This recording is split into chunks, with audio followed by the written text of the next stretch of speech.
First let me clarify one thing, I'm not joining politics. So stop spreading the rumour. నేను ఏం politics join అవుతున్నాను, నాకు అసలు ఇష్టం లేదు పాలిటిక్స్ జాయిన్ అవటం.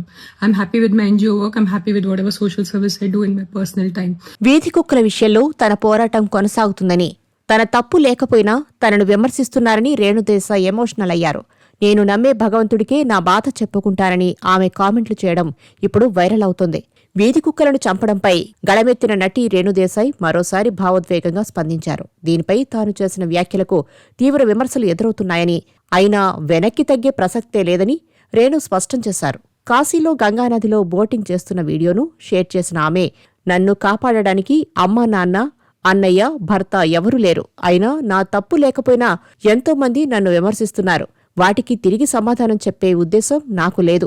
నేను నమ్మే భగవంతుడికే నా బాధ చెప్పుకుంటాను.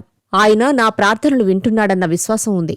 నేను తరచూ కాశీకి ఎందుకు వస్తానో ఇప్పుడు అర్థమవుతుందేమో అంటూ భావోద్వేగంగా రాసుకొచ్చారు.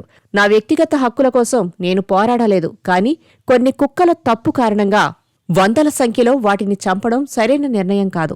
ఈ విషయాన్ని సమాజం అర్థం చేసుకోవాలన్నారు. తాను ఒక రాజకీయ పార్టీలో చేరనున్నట్లు వచ్చిన వార్తలను కూడా ఆమె ఖండించారు.